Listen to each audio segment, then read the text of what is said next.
আজকে তৈরি করে দেখাবো সম্পূর্ণ তেল ছাড়া ডিম আর ময়দা দিয়ে দারুণ টেস্টি একটি নাস্তা রেসিপি। আসসালামু আলাইকুম বন্ধুরা, কিচেন বাঙালিয়ানা চ্যানেলে আপনাদের সবাইকে স্বাগত জানাই।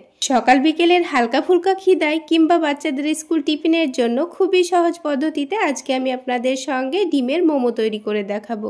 এই মোমোগুলো তৈরি করা যতটা সহজ, খেতে কিন্তু তার থেকে অনেক বেশি মজার। চলুন তাহলে রেসিপিটি দেখে নেওয়া যাক। তো সবার প্রথমে মোমো তৈরি করে নেওয়ার জন্য আমি এখানে একটা ময়দার ডো তৈরি করে নেব। তার জন্য মেজারমেন্ট কাপ মেপে 1 কাপ পরিমাণ ময়দা নিয়ে নিচ্ছি। চাইলে আপনারা ময়দার পরিমাণ বাড়িয়ে অথবা কমিয়ে নিতে পারেন। এবার এখানে সামান্য পরিমাণ লবণ দিয়ে দিচ্ছি আর সামান্য পরিমাণ দিয়ে দিচ্ছি চিনি, আর সবশেষে 1 টেবিল চামচ পরিমাণ সয়াবিন তেল দিয়ে দিচ্ছি। তো আমরা যেভাবে পরোটা তৈরি করার জন্য ডোটা মেখে থাকি ঠিক সেইভাবে কিন্তু আমাদের ময়দাটা মেখে নিতে হবে। এবার এই তেলটাকে ময়দার সঙ্গে একটু ভালোভাবে মিশিয়ে নিতে হবে। আপনারা যদি মনে করেন এখানে চিনি তেল কিছু দেব না তাও কিন্তু হবে, তবে ময়দার মধ্যে সামান্য পরিমাণ চিনি দিলে কিন্তু এই মোমোর টেস্টটা অনেকটাই বেড়ে যায়। এবার এখানে অল্প অল্প করে পানি দিয়ে একটা ডো তৈরি করে নেব। পানিটা আবার একেবারে দিয়ে ফেলবেন না, বারে বারে অল্প অল্প করে দিয়ে ডোটা মেখে নেবেন, তা না হলে কিন্তু এই ডোটা অনেকটাই নরম হয়ে যাবে। আর এই ডোটা নরম হয়ে গেলে কিন্তু মোমোগুলো তৈরি করতে অসুবিধা হবে। তো ডোটা একটু সফট করে মথে নিয়েছি। এবার এটাকে কিছুক্ষণের জন্য রেস্টে রেখে দেব, তাহলে এই ডোটা এখনকার থেকে আরও অনেকটাই সফট হয়ে যাবে। এবার এই ডোটাকে কিছুক্ষণের জন্য রেস্টে রেখে দিয়ে এইদিকে আমি একটা মিডিয়াম সাইজের গাজরকে কুচি করে নিয়েছি।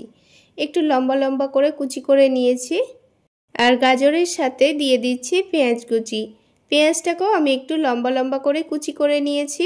যতটা পরিমাণ গাজর নিয়েছি ঠিক ততটা পরিমাণই পেঁয়াজ নিয়েছি। আপনারা যদি এখানে আলাদা কোনো সবজি অ্যাড করতে চান তাও কিন্তু হবে। এবার এখানে স্বাদ মতো লবণ দিয়ে দেব। তো গাজর আর পেঁয়াজটাকে একটু নরম করে নেওয়ার জন্য আমি এখানে লবণ দিয়ে এটাকে হাত দিয়ে একটু ভালো করে মথলে নেব। তো গাজর আর পেঁয়াজটাকে 2-1 মিনিট হাত দিয়ে একটু এভাবে চেপে চেপে মেখে নিলেই কিন্তু হবে। তাহলে এর মধ্যে থেকে যে রস ভাবটা আছে সেটা খুব সহজেই বেরিয়ে যাবে আর গাজর আর পেঁয়াজটা কিন্তু অনেকটাই নরম হয়ে যাবে। তো এটাকে এখন এক সাইডে রেখে দিয়ে আলাদা একটা ছোট বাটির মধ্যে 2টো ডিম ভেঙে নেব। যেহেতু আজকে আমি ডিমের মোমো তৈরি করে নিচ্ছি তাই এখানে আমি 2টো ডিম ভেঙে নিচ্ছি। যদি আপনাদের ময়দার পরিমাণ বেশি থাকে তাহলে এখানে ডিমের পরিমাণটা বাড়িয়ে নেবেন। এবার এখানে সামান্য পরিমাণ লবণ দিয়ে ডিমটাকে একটু ভালোভাবে ফেটিয়ে নেব। এই ডিমের মধ্যে আলাদা করে এখন কিন্তু কোনো মশলা দেওয়ার দরকার নেই, এভাবে একটু সামান্য লবণ দিয়ে ফেটিয়ে নিলেই কিন্তু হবে। তো দেখুন ডিমটা কিন্তু আমি খুব ভালোভাবে ফেটিয়ে নিয়েছি। এবার এই ডিমটাকে ভেজে নেব। তার জন্য প্যানের মধ্যে 1 টেবিল চামচ পরিমাণ সয়াবিন তেল দিয়ে দিলাম। তেলটা এবার একটু হালকা গরম করে নেব। তো তেলটাকে প্যানের চারিদিকে একটু ভালোভাবে ছড়িয়ে দিচ্ছি, তাহলে ডিমটা ভাজতে খুবই সুবিধা হবে। এবার তেলটা যখন হালকা গরম হয়ে যাবে তখন আমি এখানে ডিমটা দিয়ে দিচ্ছি। এবার এই ডিমের ওপরের দিকটা হালকা ভাজা ভাজা হয়ে আসলে ডিমটাকে আমি কুচি করে নিচ্ছি। একটু ভুজিয়া করে ভেজে নিলেই কিন্তু হবে। ডিমটা কিন্তু খুব বেশি ভেজে নেওয়ার দরকার নেই, হালকা ভাজা ভাজা হলেই কিন্তু হয়ে যাবে। তো দেখুন একটু নাড়াচাড়া করে নিয়ে ডিমটা আমি হালকা করে ভেজে নিয়েছি।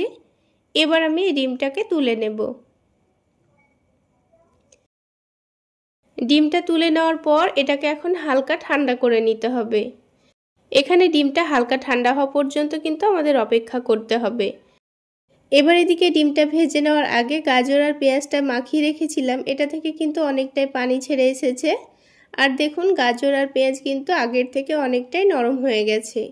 এবার এটাকে হাত দিয়ে যত পর্যন্ত পারা যাবে চিপে চিপে রসটা বার করে নিতে হবে। তারপর এটাকে ঠান্ডা হয়ে যাওয়া ডিমের মধ্যে দিয়ে দিচ্ছি।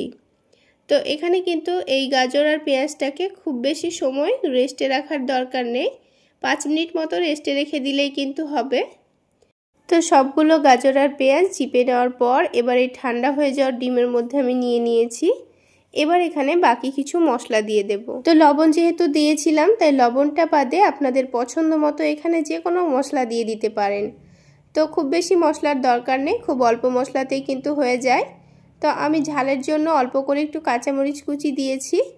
আর এর টেস্টটা যেন একটু বেড়ে যায় সেই জন্য 2টো রসুনের কোয়াকে একটু গ্রেট করে দিয়ে দিচ্ছি। তারপর সামান্য পরিমাণ আদাকেও গ্রেট করে দিয়ে দেব। বন্ধুরা, আপনারা যারা মোমো বানাতে একেবারেই ভয় পাচ্ছেন তারা কিন্তু এই পদ্ধতিতে ট্রাই করতে পারেন। এটা খেতে হুবহু মোমোর মতোই লাগবে, খেতে কিন্তু দারুণ টেস্টি হয় বন্ধুরা। খুবই সহজ পদ্ধতিতে কোনো রকম ডিজাইন করা ছাড়াই আপনারা মোমোগুলো তৈরি করে নিতে পারবেন। আর এর টেস্টটা কিন্তু মোমোর থেকে কোনো অংশে কম হবে না। তো আদাটাও গ্রেট করে দেওয়া হয়ে গেছে, আর দেখুন আমি অল্প একটু আদা রেখেই দিয়েছি। এবার এখানে হাফ টেবিল চামচ পরিমাণ সয়া সস দিয়ে দিচ্ছি। এই সয়া সস যদি হাতের কাছে থাকে তাহলে দেবেন, না থাকলে কিন্তু দেওয়ার দরকার নেই, এমনিতেও খেতে ভীষণ ভালো লাগবে। এবার এখানে 1 টেবিল চামচ পরিমাণ টমেটো কেচাপ দিয়ে দিয়েছি। তারপরে দিয়ে দেব লেবুর রস। এখানে কিন্তু অবশ্যই লেবুর রসটা দেওয়ার চেষ্টা করবেন, তাহলে টেস্টটা কিন্তু অনেক গুণ বেড়ে যায়। তারপরে দিয়ে দিচ্ছি চাট মশলা। আপনাদের হাতের কাছে চাট মশলা না থাকলে ম্যাগি মশলাও দিতে পারেন। এবার আর কোনো মশলা দেওয়ার দরকার নেই, বা সব কিছুকে একটু ভালোভাবে মিশিয়ে নিতে হবে। তো সব কিছু মিশিয়ে নেওয়ার পর এবার আমি মোমোগুলো আপনাদের তৈরি করে দেখিয়ে দেব। এবার এই ডোটাকে আমি কিন্তু 10 মিনিট মতো রেস্টে রেখেছিলাম, আর 10 মিনিটের মধ্যে কিন্তু এর ভেতরে যে চিনিগুলো ছিল সেগুলো খুব ভালোভাবেই গলে যাবে। তো তারপর এটাকে খুব ভালোভাবে একটু মুথে নিতে হবে। খুব ভালোভাবে মুথে নিলে কিন্তু এই ডোটা আগের থেকে অনেকটাই সফট হয়ে যাবে। তো এখানে মোমোগুলো তৈরি করে নেওয়ার জন্য ছোট ছোট করে লেচি কেটে নিচ্ছি। তো যেহেতু মোমোগুলো একটু ছোট সাইজের হয় তাই একটু ছোট ছোট করে লেচি কেটে নিতে হবে। তারপর হাতের তালুতে একটা করে লেচি নিয়ে সফট বল তৈরি করে নিয়ে এটাকে বেলে নেব। এই মোমোগুলো বেলার সময় কিন্তু অবশ্যই একটু পাতলা করে বেলে নেওয়ারই চেষ্টা করবেন। যত বেশি পাতলা হবে মোমোগুলোর ভেতর কিন্তু খুব সুন্দরভাবে স্টিম হবে, খেতে ভীষণ ভালো লাগবে। আবার অতিরিক্ত পাতলা হয়ে গেলেও কিন্তু ছিঁড়ে যেতে পারে। তো দেখুন আমি যতটা পেরেছি ততটা কিন্তু পাতলা করে বেলে নিয়েছি। এবার কিন্তু আপনারা নিজেদের পছন্দ মতো যে কোনো শেপে মোমোগুলো তৈরি করে নিতে পারেন। তো রুটিটা বেলে নেওয়া হয়ে গেলে রুটির চারিদিকে অল্প করে পানি লাগিয়ে দিয়েছি, তাহলে এই মোমোগুলো তৈরি করে নেওয়ার সুবিধা হবে। মানে যখন এটা রোল তৈরি করে নেব তখন কিন্তু খুব সহজে সেট হয়ে যাবে। তো এখানে এই গাজরের পুরটা একটু বেশি পরিমাণে দিয়েছি, দিয়ে দেখুন আমি খুব সুন্দরভাবে রোল করে নিয়েছি। তো বন্ধুরা, যারা মোমো বানাবো ভাবছেন কিন্তু মোমো বানাতে ভয় পাচ্ছেন তারা কিন্তু এই পদ্ধতিটা ট্রাই করতে পারেন। বানানো যেমন সহজ, খুব অল্প সময়ে তৈরি করে নিতে পারবেন, আর খেতে কিন্তু অসম্ভব মজার হবে। তাহলে দেখলেন তো বন্ধুরা, কত সহজে একটা মোমো আমাদের তৈরি করা হয়ে গেল। তো আমি আপনাদের বোঝার সুবিধার্থে আরও একটি মোমো তৈরি করে দেখিয়ে দিচ্ছি। এই রুটিটার চারিদিকেও কিন্তু আমি পানি লাগিয়ে দিয়েছি, আর অবশ্যই পানিটা লাগিয়ে দেওয়ার চেষ্টা করবেন, তাহলে কিন্তু খুব সহজেই কিন্তু এই রোলটা সেট হয়ে যাবে। তো একদিকটা টেনে এনে একটু ভাঁজ দিয়ে নিয়ে আবারও কিন্তু খুব সুন্দর করে রোল করে নিয়েছি। তারপর দুই সাইডটা একটু ভালোভাবে চেপে দিলেই কিন্তু হয়ে যাবে। তো দেখুন আমাদের আরও একটি কিন্তু মোমো তৈরি করা হয়ে গেল। তো এবার ভাপিয়ে নেওয়ার জন্য প্রথমে 4টা মতো মোমো আমি রেডি করে নিয়েছি। তারপরে মোমোগুলো ভাপিয়ে নিতে নিতে বাকি মোমোগুলো আমি তৈরি করে নেব। তো এখানে একটা ছিদ্রযুক্ত থালা নিয়ে নিয়েছি। থালার উপর সামান্য পরিমাণ সয়াবিন তেল খুব ভালোভাবে মাখিয়ে নিয়েছি, তাহলে মোমোগুলো ভাপিয়ে নেওয়ার পর খুব সুন্দরভাবে উঠে আসবে। তো এই প্লেটটার মধ্যে 4টা মতো মোমোই ভাপিয়ে নেওয়া যাবে, তাই আমি এখানে 4টাই দিয়ে দিয়েছি। এই মোমোগুলো স্টিম হতে হতে বাকি মোমোগুলো আমি তৈরি করে নেব। তো এদিকে আমি আগে থেকে একটা হাঁড়িতে অল্প একটু পানি গরম করতে বসিয়ে দিয়েছিলাম। পানিটা দেখুন খুব ভালোভাবে ফুটে গেছে। এবার এখানে থালাটা রেখে দিয়ে বড় একটা বাটি দিয়ে থালাটাকে ঢেকে দেব। তারপরে মোমোগুলোকে 10 মিনিট মতো ভাপিয়ে নিলেই কিন্তু হয়ে যাবে। তো 10 মিনিট পর আমি ঢাকনাটা উঠিয়ে নিয়েছি, আর মোমোগুলো দেখুন কতটা ফুলে উঠেছে, আর এই মোমোর ওপরের কালারটাও কিন্তু অনেকটাই চেঞ্জ হয়ে গেছে। এবার এই মোমোগুলোকে আমি প্লেটের মধ্যে তুলে রেখে বাকি মোমোগুলোকেও ভাপিয়ে নেব।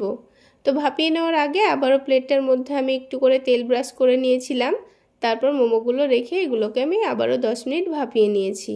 তো সবগুলো মোমো কিন্তু ভাপিয়ে নেওয়া হয়ে গেছে। এবার কিন্তু এই মোমোগুলোকে গরম গরম পরিবেশন করে নেবেন, তাহলে খেতে ভীষণ ভালো লাগবে। এবার এই মোমোগুলোকে আমি একটু ধনেপাতার চাটনি আর টমেটো কেচাপ দিয়ে পরিবেশন করে নিয়েছি। তাহলে বন্ধুরা, আজকের এই মোমো রেসিপি যদি আপনাদের ভালো লেগে থাকে তাহলে অবশ্যই একটা লাইক শেয়ার করে দেবেন। আর আমার এই সহজ রেসিপিগুলো যদি ইউটিউব চ্যানেল থেকে দেখে থাকেন চ্যানেলটি সাবস্ক্রাইব করে দেবেন, আর ফেসবুক পেজ থেকে দেখে থাকলে পেজটি ফলো করে দেবেন। তাহলে বন্ধুরা, আজকে এই পর্যন্তই। সকলে অনেক বেশি ভালো থাকবেন, সুস্থ থাকবেন। দেখা হচ্ছে আরও একটি নতুন রেসিপি নিয়ে নেক্সট এপিসোডে।